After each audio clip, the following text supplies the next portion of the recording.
Donc, bonjour à tous. Donc, je profite de cette journée mondiale de la thalassémie 2022 pour, faire une présentation, du nouveau, protocole national de diagnostic et de soins, puisque pour les thalassémies, il a été actualisé, en juillet 2021 et il avait été une première fois écrit en 2008. Donc, cette actualisation était vraiment bien nécessaire. Donc, les protocoles nationaux de diagnostic et de soins sont des axes vraiment très importants dans le cadre du plan maladies rares et c'est une des missions vraiment importantes des centres de référence et de la filière. Donc, celui-ci est destiné aux bêta et alpha-thalassémies, forme majeure et forme intermédiaire, et il y a plusieurs PNDS dans le domaine de la pathologie des globules rouges, puisqu'il y a un PNDS pour la drépanocytose, un PNDS pour le déficit en G6PD et un PNDS pour les thalassémies, et également un PNDS pour la sphérocytose héréditaire. Donc on l'a dit, ce protocole national de diagnostic et de soins a été actualisé en juillet 2021 et je vais vous en présenter brièvement, à la fois les modalités d'élaboration et puis, les points principaux, qui y figurent. Donc, le PNDS qui est donc, un recueil de recommandations à la fois pratiques et générales, qui est destiné aux professionnels de santé avant tout, à plusieurs, parties, hein. Tout ce qui concerne le diagnostic et le bilan initial de la maladie. Donc là, l'exemple est pris pour les bêta-thalassémies, hein. Donc diagnostic et bilan initial de la maladie, la prise en charge et les traitements et tout le suivi, à la fois clinique et paraclinique. Donc on essaie d'être au maximum exhaustif en envisageant tous, les points, de la prise en charge, clinique, biologique, génétique, psychologique et tous les traitements, et il y a en particulier, par exemple dans le PNDS, thalassémie, là tout le suivi de la maladie qui est précisément détaillé, avec, les différentes modalités de surveillance, à quel rythme faut-il faire ces examens de suivi, à partir de quel âge faut-il, les débuter. Donc vous avez là la présentation du document tel qu'il se présente, hein, ça fait à peu près 45 pages de recommandations thérapeutiques où on a essayé vraiment d'aborder tous les, points de traitement et de prise en charge. Donc avec les aspects cliniques, médicaux, thérapeutiques et également psychologiques.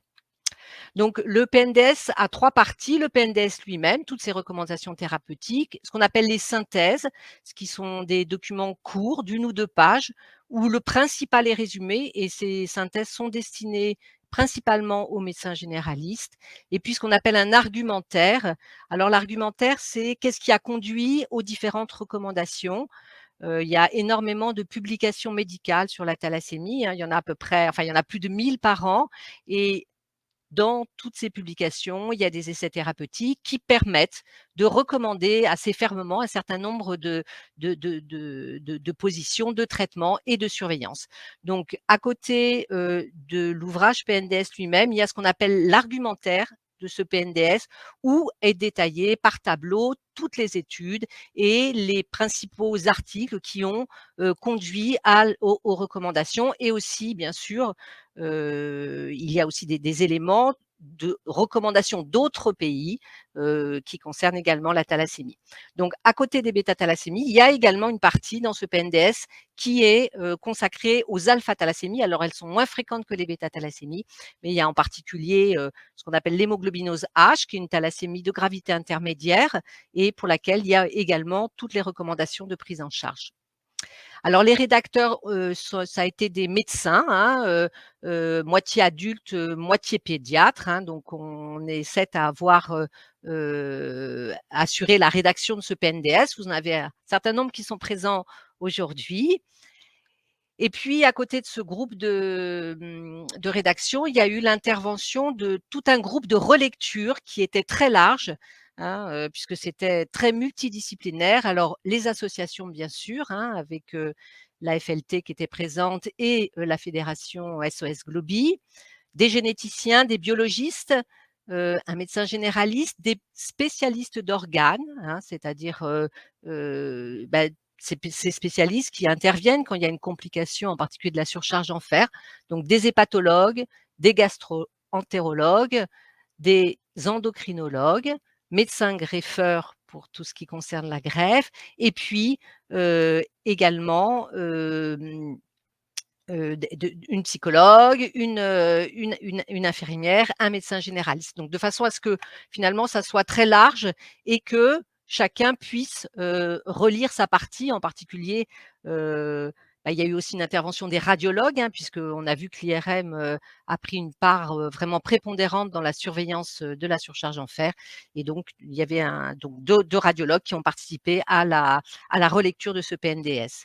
Alors ce PNDS, il a été fait donc avec tous ces intervenants et il a aussi bénéficié du soutien de la filière puisque, à la fois Catherine Pouzat, nous a beaucoup aidés pour la mise, en forme et l'aspect documentaire, du document et Béatrice Quinet, qui est médecin, nous a beaucoup aidés pour, cette, revue de la bibliographie qui est nécessaire pour, l'élaboration de ces recommandations.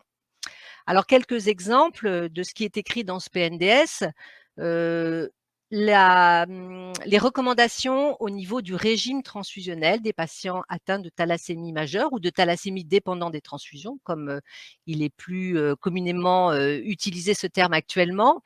Eh bien, le régime transfusionnel doit assurer un taux d'hémoglobine, en permanence au-dessus de 9 grammes, entre 9 et 10,5 g en pré-transfusionnel. Donc c'est un point très important.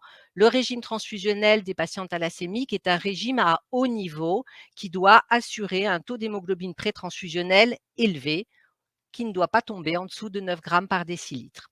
Un point aussi concernant la splénectomie. La splénectomie auparavant était un acte chirurgical très communément appliqué chez les patients, thalassémiques et maintenant que les règles transfusionnelles sont mieux appliquées, eh bien ces splénectomies sont devenues assez rares, puisque les patients bien transfusés dès l'enfance n'ont le plus souvent même pas de splénomégalie palpable à l'examen clinique. Alors pourquoi est-ce qu'on transfuse à haut niveau les patients, thalassémiques? Eh bien, on va essayer de le comprendre sur cette diapositive. On en a parlé déjà, ce matin avec, le topo de Valentine Brousse sur la surcharge en fer. Mais normalement, l'érythropoïèse, c'est-à-dire l'usine à fabriquer les globules rouges que nous avons dans notre moelle osseuse, va en fait, avec les étapes de maturation, assurer une multiplication des précurseurs des globules rouges dans la moelle osseuse. Et ce qui se passe dans la thalassémie, c'est autant les premières phases de la fabrication des globules rouges dans la moelle osseuse ne sont pas affectées, autant les phases plus terminales le sont, puisque c'est à ce moment-là que le précurseur du globule rouge va commencer à se charger en hémoglobine et où finalement le déficit de fabrication des chaînes bêta-globine et de l'hémoglobine va se démasquer. Donc par rapport à cette érythropoïèse normale, eh bien celle du patient thalassémique, c'est plutôt une forme d'entonnoir, c'est-à-dire que peu de globules rouges matures et fonctionnels sont produits, mais par contre, l'usine à fabriquer les globules rouges essaye de fabriquer au mieux ces globules rouges et elle s'emballe. Et donc, il y a vraiment une hypertrophie du secteur de ces globules rouges, enfin ces précurseurs des globules rouges précoces. Et en fait, cette inflation du système érythropoïétique va entraîner ces fameuses déformations osseuses. Et là, vous avez 2 exemples. Là, c'est en fait, un crâne d'enfant thalassémique qui est extrêmement épaissi parce qu'à l'intérieur de l'os, il y a justement cette inflation de l'érythropoïèse thalassémique. Un autre exemple, là, c'est ce qu'on appelle des tumeurs d'hématopoïèse extramédullaire et là, pareil, l'usine à fabriquer les globules rouges est tellement, est tellement, prolifique, qu'elle sort de l'os et qu'elle crée toutes ces tumeurs. Alors ça explique bien pourquoi, lorsqu'on fait des transfusions systématiques chez un patient thalassémique, le but n'est pas seulement de corriger l'anémie, il est aussi de mettre au repos cette érythropoïèse thalassémique pour qu'il n'y ait pas ces complications.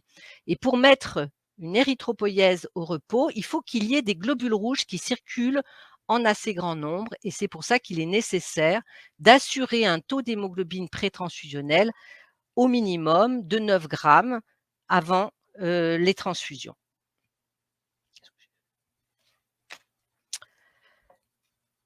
Alors maintenant, autre exemple de ce qui figure dans ce PNDS, quand faire des examens de génétique moléculaire?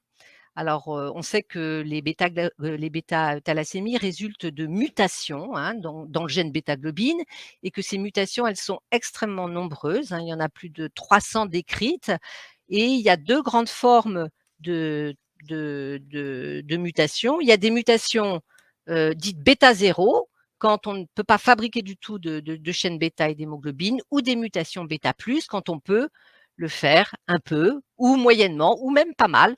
Donc des mutations bêta plus, petit plus ou franchement plus. Donc c'est quelque chose qui est important pour approcher la sévérité de la bêta-thalassémie. Il faut, que les mutations soient, déterminées, par un examen de biologie moléculaire.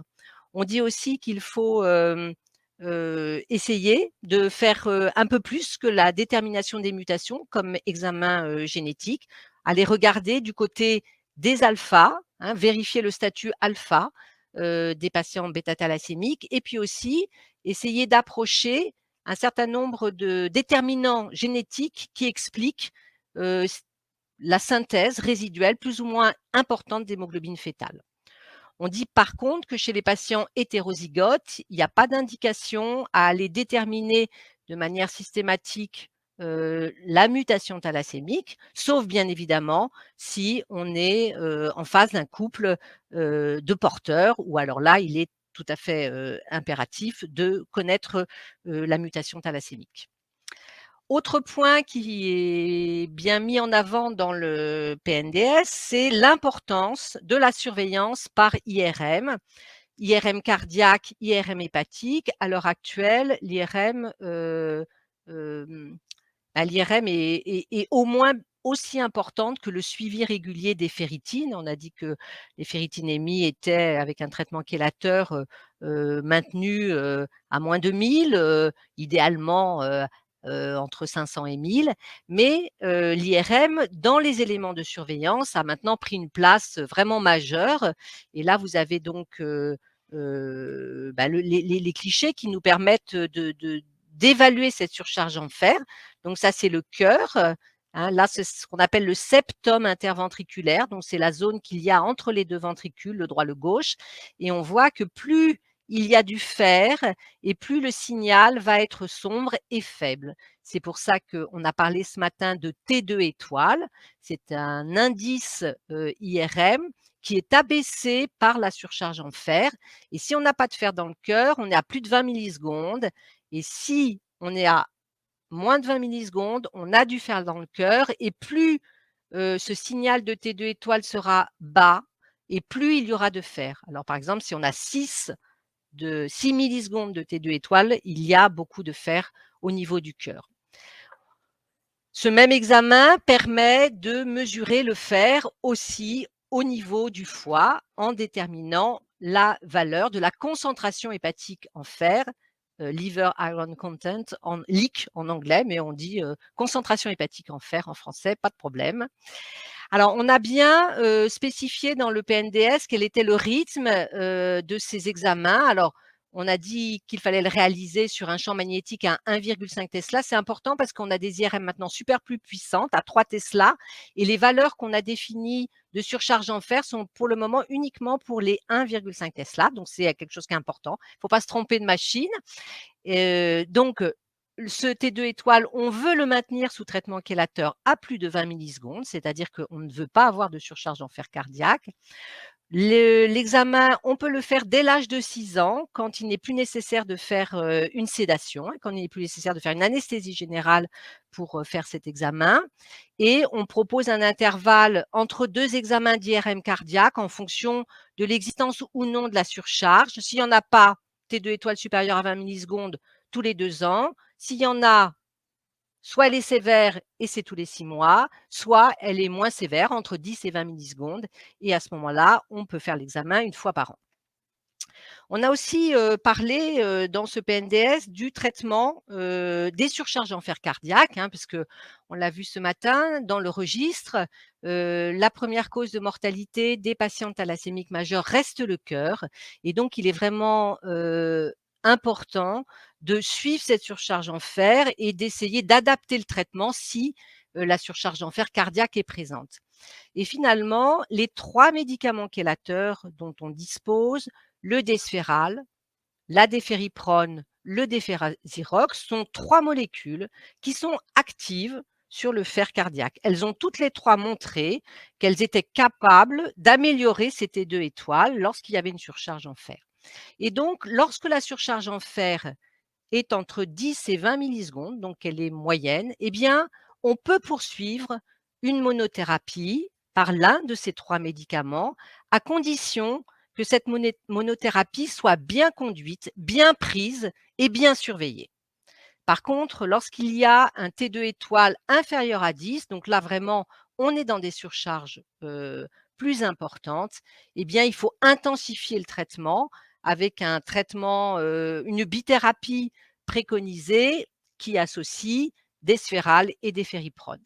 Par contre, s'il y a une décompensation cardiaque, donc si là la fonction du cœur, est affectée avec un cœur qui se contracte mal, à ce moment-là, il faut avoir recours au Desferal en intraveineux, en continu, pour, stabiliser la fonction cardiaque avant de passer à la bithérapie. En ce qui concerne l'IRM du foie, eh bien pareil, dans les thalassémies majeures, on commence à partir de l'âge de 4 ans et puis le suivi sera selon la surcharge en fer entre 1 et 2 ans. Et le but du traitement chélateur est de maintenir le fer hépatique entre 3 et moins de 7 milligrammes par gramme de foie sec, plutôt dans les fourchettes basses, donc plutôt en dessous de 5. Dans les thalassémies non transfusodépendantes, l'IRM hépatique est aussi indiqué pour dépister la surcharge en fer à partir de l'âge de 10 ans, puisque lorsqu'on a une thalassémie intermédiaire, qu'on est moins transfusé, eh bien, on a à ce moment-là une surcharge en fer qui est moins fréquente et qui est plus progressive, et on peut commencer la surveillance à partir seulement de l'âge de 10 ans. On a également précisé dans le PNDS, des points sur l'allogreffe de moelle, l'allogreffe de cellules souches hématopoïétiques. Donc, c'est un traitement finalement standard, hein, des thalassémies majeures puisque, la greffe, lorsqu'on a un donneur, géno-identique intrafamilial, elle est toujours proposée, et à l'heure actuelle, on a repris l'expérience française là au cours des 10 dernières années, et les résultats de la greffe, heu, montre plus de 90 de succès. La grande majorité des greffes est en fait dans la petite enfance, hein, la médiane d'âge c'est 5 ans, et à partir d'un donneur, HLA identique intrafamilial. Alors ce qu'on a discuté là dans le PNDS, c'est le conditionnement. Avant de faire la greffe, il faut faire une très grosse chimiothérapie puisqu'il faut détruire la moelle thalassémique, et en fait, on a maintenant une proposition médicamenteuse qui est un peu différente de celle qu'on faisait, auparavant, pour essayer de diminuer un peu la toxicité de la greffe. On a aussi un peu ouvert les propositions de greffe à partir d'un donneur apparenté 10-10, hein. Alors c'est difficile de trouver un donneur 10-10, mais c'est vrai que au cours des dernières années, les résultats des greffes à partir de donneurs non apparentés identiques 10-10 se sont bien améliorés et sont assez proches à court terme de ceux qu'on obtient à partir d'une greffe faite à partir d'un frère ou d'une sœur, HLA, identiques. Mais dans ces greffes, il y a quand même un risque de complications immunologiques qui est plus important qu'à partir d'un donneur d'une fratrie. Toutes ces greffes, elles sont généralement discutées, hein. On a comme pour la drépanocytose, on a des réunions où on discute de l'indication des greffes, et donc c'est très, très, très fréquemment discuté au cours de ce qu'on appelle les RCP, hein, donc nos réunions de concertation, pluridisciplinaires. Alors je vais dire, quelques mots des nouveaux traitements. J'ai vu que, on en avait déjà un petit peu parlé ce matin, donc je redis quelques mots rapides sur la thérapie génique, hein, en rappelant que le premier patient qui a été traité par thérapie génique l'a été en 2007, donc ça fait maintenant presque 15 ans, hein, et qu'à ce jour en Europe, on n'a pas de médicaments disponibles commercialisés de thérapie génique. Il y a eu beaucoup d'études cliniques, et on a eu en 2019 une autorisation de mise sur le marché européenne pour, le 1er médicament de thérapie génique, qui était le Zynteglo. hein, et on sait, bon, depuis 2021 que ce médicament n'a pas été commercialisé en Europe et que le laboratoire s'est retiré de l'Europe, pour la commercialisation, du fait essentiellement de difficultés de discussion, avec les autorités de santé et d'accords sur le prix du médicament. Bon, pour le moment, bah, l'autorisation est soumise là, à la FDA, donc il y a pas encore d'autorisation aux États-Unis, c'est en cours d'examen.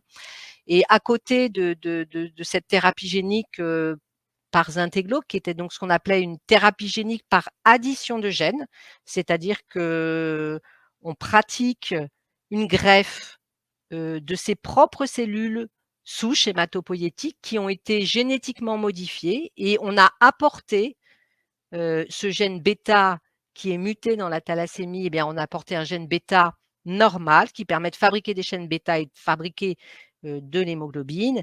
Eh bien, à côté de cette thérapie génique par addition de gènes, il y a maintenant des thérapies géniques par, édition de gènes, ça s'appelle. C'est-à-dire que là, on n'apporte pas le gène bêta en entier, mais on va aller modifier le génome existant et je vais en redire 2 mots, en particulier avec, les ciseaux de l'ADN, hein, qu'on appelle CRISPR-Cas9. Eh bien, il y a eu premier succès en 2019 rapporté et puis l'année dernière, 15 patients thalassémiques traités rapportés et à l'heure actuelle, on va avoir une nouvelle, communication là au Congrès européen, avec, une actualisation de la cohorte de patients thalassémiques de ces essais par CRISPR-Cas9, mais d'ores et déjà, il y a déjà 45 patients qui ont été, inclus dans ces études.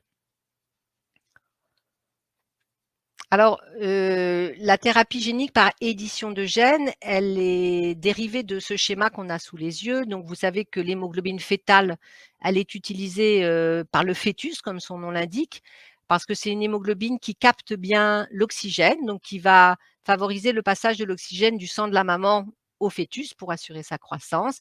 Et puis à la naissance, cette hémoglobine fœtale, elle va s'éteindre et elle va être remplacée au cours des premiers mois de vie par l'hémoglobine A que l'hémoglobine adulte. C'est ce qu'on appelle le switch. Et donc, on connaît les mécanismes qui font que cette hémoglobine fœtale s'éteint et que l'hémoglobine A la remplace. Et il y a un facteur qui s'appelle BCL11A, qui est un facteur très important pour l'extinction des gènes fœtaux. Et en fait, les ciseaux de l'ADN, l'édition de gènes par CRISPR-Cas9 va agir sur ce facteur BCL11A en finalement le supprimant de façon à faire, à réactiver la production, des chaînes, de l'hémoglobine fœtale. Alors c'est comme ça que ça se présente, hein, c'est-à-dire qu'on a là ce qu'on appelle les nucléases là, donc CRISPR-Cas9 ou il y en a d'autres, là c'est une nucléase en doigt de zinc, mais le principe est le même. C'est en fait, on travaille toujours sur des cellules, les cellules, du patient, ces cellules souches hématopoïétiques qui sont ces cellules capables de refabriquer tous les globules du sang. On les prélève et en laboratoire, on va les modifier et là, non pas par addition de gènes, mais par, édition de ce gène BCL11A, eh bien, on va inactiver ce gène BCL11A avec, CRISPR-Cas9 et en, inactivant BCL11A, eh bien, finalement, ça permet à la cellule de se mettre à refabriquer de l'hémoglobine fœtale en grande quantité et les patients qui ont été traités, par CRISPR-Cas9, donc ça, c'est ce qui avait été rapporté en 2021 au Congrès européen d'hématologie où il y avait donc 15 patients rapportés. Bah, vous voyez que ces patients qui figurent là, eh bien, ils fabriquent en bleu clair énormément d'hémoglobine fœtale. Donc là, on est aux différentes distances par rapport au traitement. Donc, bah, les patients c'était un petit peu en fonction, bah, plus on s'éloignait, moins il y avait de patients puisqu'on n'avait pas un recul très important. Mais on voit que le taux d'hémoglobine fœtale qui est fabriqué est très élevé, hein, puisque donc là, il est en moyenne de 12 grammes. Donc, cette technique permet de refabriquer un taux très important d'hémoglobine fœtale.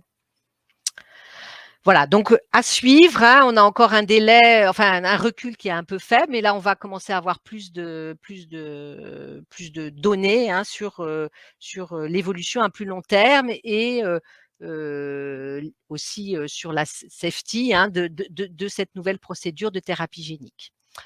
Alors il y a effectivement, j'ai vu que, Valentine en a parlé ce matin, il y a des nouveaux traitements aussi médicamenteux pour améliorer la thalassémie.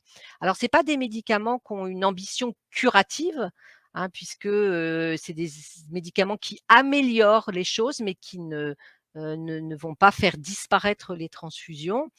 Et il y a plusieurs, moyens d'essayer d'améliorer la thalassémie. On a dit induire l'hémoglobine fœtale. On a vu que finalement, c'était ce qui était fait avec, la thérapie génique, par CRISPR-Cas9. On induit l'hémoglobine fœtale, puisque l'hémoglobine fœtale est une hémoglobine qui fonctionne bien et si elle est fabriquée en très grande quantité, elle va pouvoir, améliorer, la vraiment et voire corriger complètement l'anémie. Mais là, avec ces nouveaux traitements médicamenteux, on parle d'amélioration, hein, on ne parle pas de correction, totale de l'anémie et il y a donc plusieurs médicaments là, bon ça a pas d'intérêt de les c'est un peu barbare, hein, tous ces noms, mais en fait, c'est pour dire qu'il y a effectivement des études à l'heure actuelle chez des patients thalassémiques, transfusodépendants ou non transfusodépendants, pour essayer d'améliorer, l'hémoglobine fœtale et d'améliorer l'anémie, des patients thalassémiques. Donc ça, c'est la première voie. La deuxième voie qui est explorée, c'est, améliorer la production et la vitalité des globules rouges thalassémiques, améliorer la dysérythropoïèse, le luspatercept et les activateurs de la pyruvate kinase. Donc, c'est ces 2 médicaments dont on va un petit peu parler et puis également cibler le métabolisme du fer. C'est la troisième voie, de ces nouveaux traitements médicamenteux de la thalassémie. Alors, principalement, on l'a dit ce matin, bien quand on a une thalassémie, qu'on est transfusé, qu'on a cette dysérythropoïèse thalassémique, finalement, cette hepcidine qui est le chef d'orchestre du métabolisme du fer, qui est en fait une petite hormone qui fait baisser le fer, qui fait baisser la circulation de fer. Bah, cette hepcidine, elle est soumise quand on a une thalassémie, elle est soumise à 2 stimuli contraires.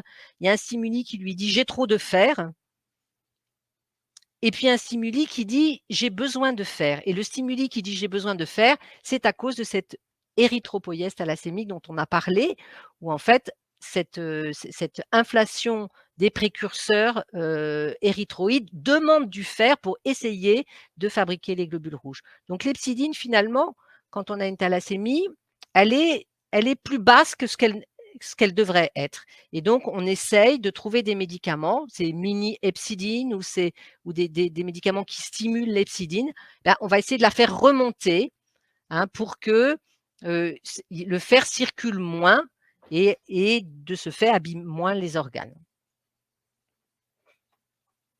Alors en ce qui concerne le luspatercept, hein, donc qui était un médicament qui était allé assez loin, je vous rappelle là les résultats, de l'étude de phase 3, qui, a été conduite chez donc, les patients thalassémiques dépendants des transfusions, hein, 224 sous luspatercept et 112 qui recevaient un placebo pour qu'on puisse bien faire la différence entre les 2. Et vous voyez que bon, un petit peu en fonction du moment où on a évalué les choses et puis de la durée de cette baisse de transfusion de 33 hein, puisque c'était le critère, c'était de se dire: «Bon, est-ce que ça va diminuer d'un tiers les besoins transfusionnels chez les patients thalassémiques?» Donc on voit que, en fait, en début de traitement, semaine 13 à semaine 24, vous voyez, il y a toujours une réponse qui est bien documentée, hein, c'est-à-dire les patients sous luspatercept à taux d'hémoglobine égal, en pré-transfusionnel, ils sont quand même moins transfusés. Mais c'est vrai que les proportions sont un petit peu variables selon les moments où on regarde. Et donc, dans cette étude, il avait été décidé surtout de regarder à ce moment-là. Et vous voyez que donc, il y avait 21,4 des patients qui réduisaient de plus d'un tiers leurs besoins transfusionnels, contre pratiquement 0 sur ceux qui recevaient du placebo. Et il y a d'autres moments, si on regardait à n'importe quel moment dans l'étude, bah, finalement, il y en avait plus, mais il y en avait aussi plus, 34 chez les patients qui recevaient du placebo. Donc en fait, il y a un effet, chez les patients, thalassémiques dépendants des transfusions, on baisse environ d'un tiers pour un pourcentage variable de patients. Alors, il y a eu une AMM européenne en juin 2020 et en juin 2021, il y a eu un avis défavorable au remboursement du Reblozyl, c'est le luspatercept, qui a été émis par la commission de transparence pour les patients adultes atteints de thalassémie majeure. Donc cette commission de transparence, c'est elle qui évalue, l'importance, du service rendu par, la molécule et qui va donc donner son accord, en fonction de ce service rendu médical qu'elle évalue, qui va donc donner lieu ou non au remboursement du médicament. Et donc, il a été jugé que les critères d'efficacité du médicament étaient insuffisants, hein, et les principaux arguments pour le dire, c'était de dire qu'on n'avait pas, avec les données montré qu'il y avait une modification de la surcharge en fer chez ces patients thalassémiques. Il n'y avait pas d'éléments sur l'amélioration de la qualité de vie, en particulier, bon, bah, qu'est-ce que ça voulait dire d'avoir 33 de moins de transfusions finalement sur la vie quotidienne, et cetera. On a aussi dit que cette population de l'étude, elle n'était pas homogène. Il y avait des patients spénectomisés, non spénectomisés, des TDT peu transfusés, des TDT très transfusés, voilà, qui n'avaient pas de données à long terme, que ce n'était pas comparé à l'hydroxyurée.